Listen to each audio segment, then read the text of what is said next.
এখন আমাদের ধারাবাহিক রুহানি অনুষ্ঠানে কিছু আলোচনা করা হইবে সিরাতাল মুস্তাকিমের আরো এক তথ্য সম্পর্কে, এবং উক্ত উল্লেখকৃত সেই তথ্য হইল প্রত্যেক মানব দেহকৃত লতিফায় আকফা রুহুর সঠিক রুহানি কর্ম সম্পর্কে আমাদের আজকের পর্বে দলিল প্রমাণ সহ কিছু আলোচনা সম্পূর্ণ আধ্যাত্মিক দৃষ্টি অনুসারে করা হইবে। কারণ উক্ত মহাকঠিন সেই রুহানি বিষয়কে যদি সঠিকভাবে উপলব্ধি করা যায়, তবে বর্তমান জামানার প্রত্যেক মানব গোষ্ঠীর নিজ দেহকৃত লতিফায় আকফা রুহুর সঠিক হাকিকত সহ সিরাতাল মুস্তাকিমের হাকিকি এলেম সম্পর্কে আরো বহু কিছু অর্জন করার জন্য অবশ্যই সক্ষম হইতে পারিবে ইনশাআল্লাহ তাআলা। কারণ প্রত্যেক মানব দেহকৃত উক্ত লতিফায় আকফা রুহুর প্রত্যেক মানব দেহর মধ্যে কর্ম হইল মানব দেহর মুখ জবান দ্বারাই কথা বলেন, এবং উক্ত আকফা রুহু যাহাদের মধ্যে নাই, তাহারা কিন্তু এই দুনিয়ায় কথা বলিতে কোনো মতে সক্ষম মোটেও নহে। তাহারা সম্পূর্ণরূপে গঙ্গা অবস্থায় এই দুনিয়ার মধ্যে বসবাস করিতেছে, এবং উক্ত আকফা রুহুর সঠিক রুহানি হাকিকত সম্পর্কে সেই মহান আল্লাহ পাক দেশ দুনিয়ার প্রত্যেক মানব গোষ্ঠীগুণকে সঠিক সতর্ক সহ রুহানি হিসাব অনুযায়ী বাতিনি তালিম অনুসারে উক্ত সিরাতাল মুস্তাকিমের রুহানি রাস্তাকে ইশারা করিয়া মানব মুক্তির প্রমাণ সহ তিনি খোদ এরশাদ ফরমায়া সূরা তহার 7 নম্বর আয়াত। সেই মহান বারে এলাহির উক্ত সতর্ক অনুসারে সেই মহান নবী পাক সালাতুস সালাম ও তাহার সেই মহাওয়াসিম জবান মোবারকে তিনি এক হাদিসে এরশাদে গ্রামীণ ফরমায়া আল ফুকরা মিন নূর আল্লাহি তাআলা। হাদিস হচ্ছে কি আল ফুকরা মিন নূর আল্লাহি তাআলা, অর্থাৎ তিনি এরশাদ ফরমায়া ফকির তাহারাই যাহারা আমার জাহির বাতিন উভয় তরিকা গ্রহণ করিয়া আমার বাতিনি নূর মুবারক হাসিল ফরমায়। কাজেই এখন পরিষ্কারভাবে সরকারে দু আলম সালাতুস সালামের এই হাদিস মুবারকের হাকিকি ব্যাখ্যা অনুযায়ী এবং সূরা তহার 7 নম্বর আয়াতের ব্যাখ্যা অনুসারে আমাদের উপলব্ধি করার বিষয় হইল সেই মহান নবী পাক সালাতুস সালাম তিনি উক্ত পবিত্র হাদিসে যে তরিকা সম্পর্কে এরশাদ ফরমায়া, তাহার আসল মানে হইল সিরাতাল মুস্তাকিমের রুহানি রাস্তা। কারণ তিনি ফরমায়া ফকির তাহারাই যাহারা আমার জাহির বাতিন উভয় তরিকা গ্রহণ করিয়া আমার বাতিনি নূর মুবারক হাসিল করিয়াছে। এবং অন্য এক হাদিসে সরকারে দু আলম ইরশাদ ফরমায়া মান সালাকা তরিকি ফাহুয়া আওলাদি।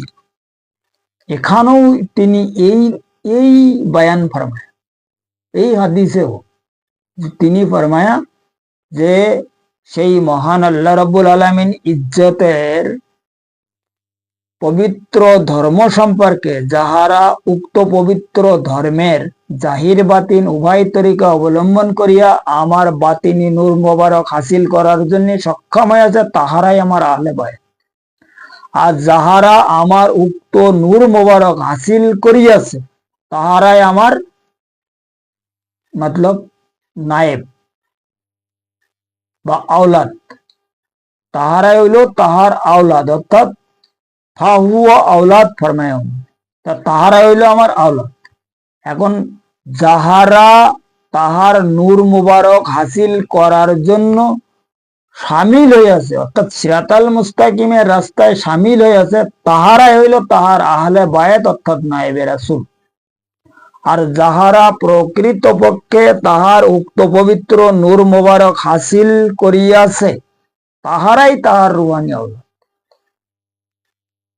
এখানে এই যে এই হাদিসের মধ্যে উনি ফরমায়া, এই যে মান সালাকা তরিকি ফাহুয়া আওলাদি, এখানে এই হাদিসের দুই ভাগে বিভক্ত করিয়াছে। প্রথমে তাহার আহলে বায়াতের মধ্যে সামিল করিয়াছে, অর্থাৎ যেটাকে সিরাতাল মুস্তাকিমের রাস্তায় দাখিল বলে। এরপরে ওই রাস্তায় সাধনা করা বা দাখিল হওয়া, সাধনা করলি, প্রথমে দাখিল হলি সে আহলে বায়াত প্রাপ্ত হবে, আর যখন সাধনা শুরু করবে তখন সে নায়েবে রাসূল হইবে। আর এর পরে যখন সাধনার মাধ্যমে নূর মুবারক হাসিল ফরমাইবে, তখন কি হবে, সেই ব্যক্তি তাহার আওলাদ হইবে। কথা বোঝা গেছে? এখন এখানে ওই সমস্যা হচ্ছে তিনটি, একটা হচ্ছে আহলে বায়াত, একটা হচ্ছে নায়েবে রাসূল, আর একটা হচ্ছে তাহার আওলাদ। অর্থাৎ একটা হচ্ছে ইলমে ফিকাহ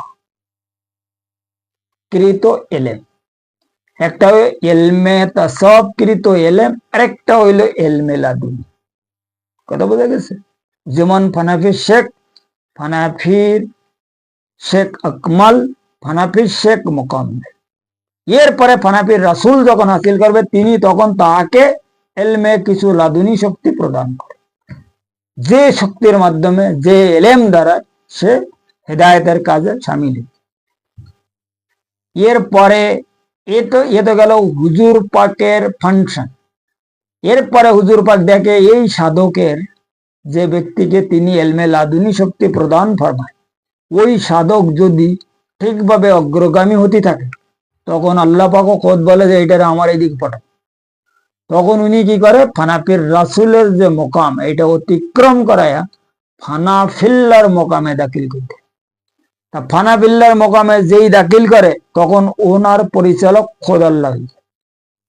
এইবার ঠিক ভাবে পরিচালনা করতে করতে ফানাফিল্লা বাকাবিল্লা সারে সব হাসিল করে, যখন এই 2-3 মোকাম হাসিল করার পরে যখন মাকামে ওয়াসলে পৌঁছে যায়, অর্থাৎ আলমে আহাদিয়াত, তখন মানে আল্লাহ পাকের দিদার হইবে ওই ব্যক্তি।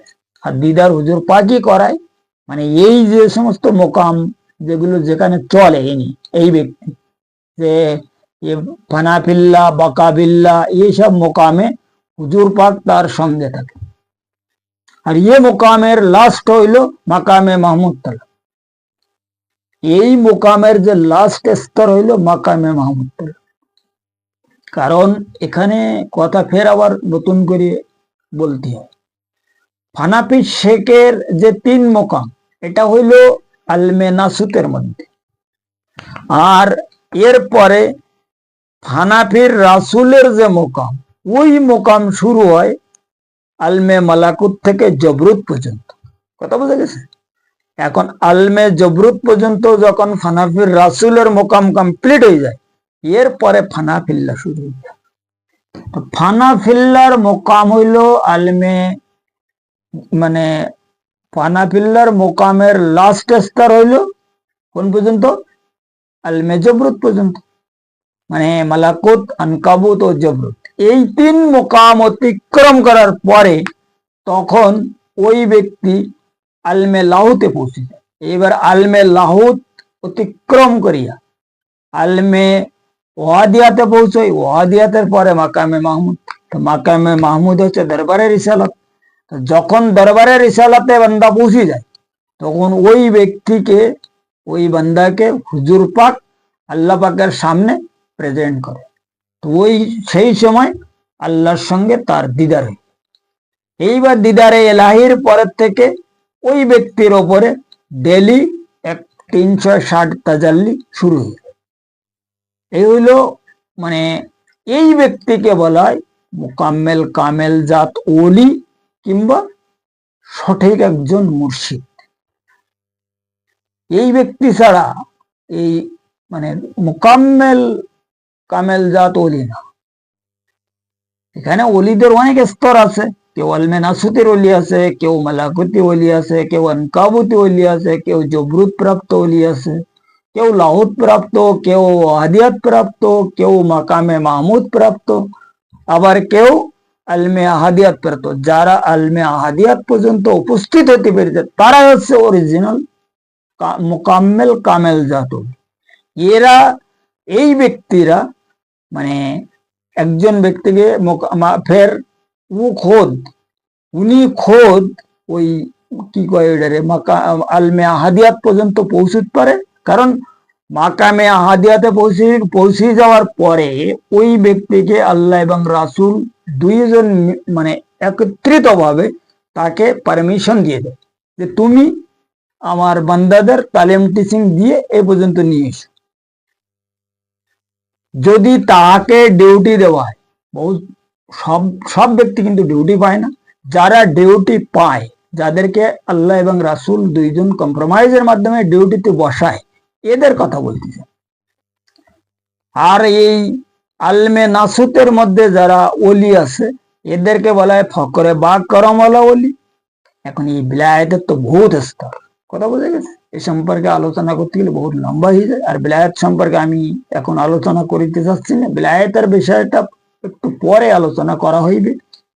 এখন আমাদের যে লতিফার চ্যাপ্টার গুলো চলতেছে, এই লতিফা সম্পর্কে আমাদের ফুলফিল একটা উপলব্ধি করার বিষয়, কারণ লতিফার একটা লতিফা সম্পর্কে আমি একটা মানে প্রোগ্রাম বানাচ্ছি।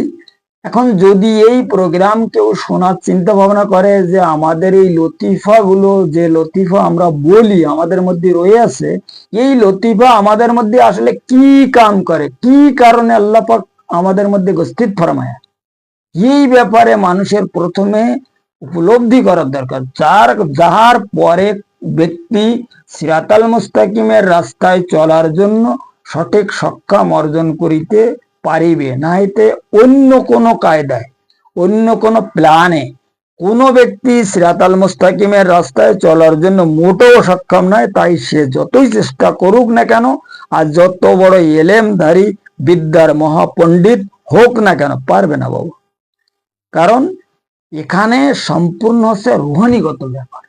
এখন এই রুহানিগত ব্যাপারটা মানে যতক্ষণ পর্যন্ত আমরা ফুলফিল উপলব্ধি না করতে পারবো ততক্ষণ পর্যন্ত রুহানি রাস্তায় চলা যাবে না। রুহানি রাস্তায় চলিতে গেলে রুহানিগত ব্যাপার জানার অবশ্যই প্রয়োজন আছে, যার কারণে আমি এই একটা লতিফার কর্ম সম্পর্কে আলাদা আলাদা ভাবে একটা আলোচনা করিতেছি, যাহাতে মানুষ যদি কেউ বোঝার চিন্তা ভাবনা করে তো ওই ব্যক্তি বুঝতে পারবে, এবং ধীরে ধীরে সে যদি কাজ করে সে একদিন কোনো না একদিন কোনো দিন গন্তব্যস্থলে পৌঁছে কামিয়াবি হয়ে যাবে, আমার গ্যারান্টি। কিন্তু এই সমস্ত যে সমস্ত ব্যাপারে আমি বলতেছি, যে সমস্ত ব্যাপারে আমি এখন জানাই দিচ্ছি, এই ব্যাপারগুলো সম্পূর্ণরূপে যদি কেউ মানে কোরআন হাদিস আর নিজ দেহকৃত রুহানি ব্যাপারকে একসঙ্গে মিলায়া জাস্টিফাই করি স্টাডিজের মাধ্যমে আগে কাজ করিতে চায়, তবে তাহার দরকার হচ্ছে একজন সঠিক রুহানি ওসিলা। আর এই রুহানি ওসিলা ছাড়া কোনো ব্যক্তি এই রাস্তায় একলা একলা চলতে পারবে না, কারণ এই রাস্তায় চলার জন্য একজন গাইডের দরকার আছে, গাইড ছাড়া কেউ চলতে পারে। কারণ সিরাতাল মুস্তাকিমের রাস্তাটা হচ্ছে একটা ইম্পর্টেন্ট রাস্তা, আর এই রাস্তায় শয়তানের বিশালভাবে আক্রমণ, আর এই রাস্তায় নিজে নিজে কেউ চলতে পারে না, আর চলতে গেলে মজবুত গাইডের দরকার আছে। এই হলো আমার কথা। এখন যদি কেউ সেইভাবে গাইড বা ব্যবস্থা না পায়, তা আমার ডিসক্রিপশনে নাম্বার দেওয়া রয়েছে, এই নাম্বারে যদি কেউ সম্পর্ক করে আর তারা যদি এই রাস্তায় চলিতে চায় আর এই রাস্তা সম্পর্কে বুঝিতে চায়, জানিতে চায় এবং তাদের সম্পূর্ণ উপলব্ধি সহ এই রাস্তা চলার বিষয়ে আমি একটা ফুলফিল সহযোগিতা করব, এটা আমার সম্পূর্ণ ওয়াদা। এখানে আমার কোনো দ্বিধাদ্বন্দ্ব নেই, কারণ এই রাস্তায় যে ব্যক্তি চলিতে চাবে আমি তারে সহযোগিতা করব। তাই সেই ব্যক্তি যে কোনো তরিকার হোক, আর যে কোনো পীর মুরিদির হোক, যে কোনো পীর সাহেব হোক, আর যে কোনো যত বড় যাই হোক না কেন, তাই মাস্টার হোক, পণ্ডিত হোক, উকিল হোক, ব্যারিস্টার হোক, সবাইকে আমি তালিম অবশ্যই দেব, যদি সে এই রাস্তায় চলিতে চায়, এই রাস্তায় কাজ করিতে চায়।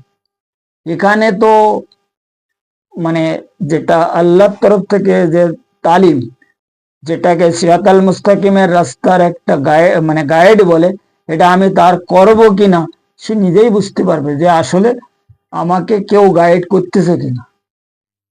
তারা যতক্ষণ পর্যন্ত গন্তব্যস্থলে না পৌঁছবে ততক্ষণ পর্যন্ত আমি তাহাদের সঙ্গে থাকিব, ইয়ে আমার মতলব ওয়াদা।